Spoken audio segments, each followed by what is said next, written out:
கல்வி மற்றும் கலாசார நிலையத்தின் 40வது ஆண்டு நிறைவு விழா மற்றும் அதன் பொதுச் செயலாளரும் அத்துல்கோட்டை ஸ்ரீ மஹிந்தாராமய விகாராதிபதியும் மேல் மாகாணத்தின் பிரதம சங்கநாயகருமான சாஸ்திரபதி வணக்கத்திற்குரிய மீகஹதென்ன சந்தசிறி நாயக்க தேரரின் 75வது பிறந்த நாள் விழா ஆகியவற்றில் பிரதமர் கலாநிதி ஹரிணி அமரசூரிய கலந்து கொண்டார்.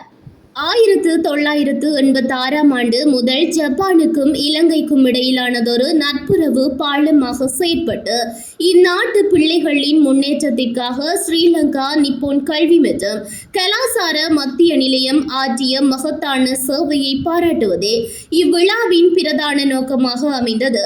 இங்கு உரையாற்றிய பிரதமர் இந்நாட்டு பிள்ளைகளின் கல்வி கனவை நனவாக்குவதற்காக நிப்போன் நிலையத்தினூடாக வணக்கத்திற்குரிய மீகஹதென்ன சந்தசிறி நாயக்க தேரர் முன்னெடுக்கும் சமூக பணி மிகுந்த பாராட்டுக்குரியதாகும் என தெரிவித்தார். திறமையான பிள்ளைகளை நாட்டுக்கு பங்களிக்கக்கூடிய நற்பண்புகள் மிக்க பிரஜைகளாக கட்டியெழுப்புவதற்கும் இரு நாடுகளுக்கும் இடையிலான கலாசார உறவுகளை வலுப்படுத்துவதற்கும் இந்நிறுவனம் வழங்கும் பங்களிப்பை அரசாங்கம் பெரிதும் மதிப்பதாகவும் அவர் மேலும் குறிப்பிட்டார். கடந்த 4 தசாப்தங்களாக நிப்போன் நிலையத்தினால் முன்னெடுக்கப்படும் நிப்போன் புலமை பரிசில் திட்டத்தினூடாக ஆயிரக்கணக்கான மாணவர்கள் பயனடைந்துள்ளனர். இத்திட்டத்தின் மூலம் பாடசாலை உபகரணங்கள், மாதாந்த நிதியுதவி, மருத்துவ உதவி மற்றும் மூக்கு கண்ணாடிகள் வழங்கப்படுவதுடன் ஜப்பானிய மொழி பயிற்சியை வழங்கி ஜப்பானில் தொழில் மற்றும் பயிற்சி வாய்ப்புகளை பெற்றுக்கொள்வதற்கும் இலங்கை இளைஞர் யுவதிகளுக்கு வழிகாட்டப்படுகின்றது.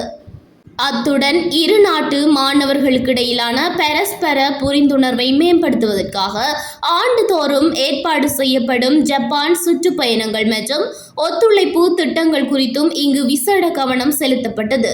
இந்த விசேட தருணத்தை குறிக்கும் வகையில் 75வது பிறந்த நாளை கொண்டாடும் வணக்கத்திற்குரிய மீகஹதென்ன சந்தசிறி நாயக்க தேரருக்கு பிரதமர் தனது நல்வாழ்த்துக்களை தெரிவித்ததுடன் அவரது சமூக பணிகளை தொடர்ந்தும் வெற்றிகரமாக முன்னெடுத்து செல்வதற்கான வலிமை கிடைக்க பிரார்த்திப்பதாகவும் தெரிவித்தார். இந்நிகழ்வில் கோட்டை மாநகர முதல்வர் ஆரோஷ அத்தப்பத்து, ஜப்பானிய அனுசரணை நிறுவனங்களின் பிரதிநிதிகள், கல்வி புலமை பரிசில் பெற்ற மாணவர்கள் மற்றும் முக்கிய பிரமுகர்கள் என பலரும் கலந்து கொண்டனர்.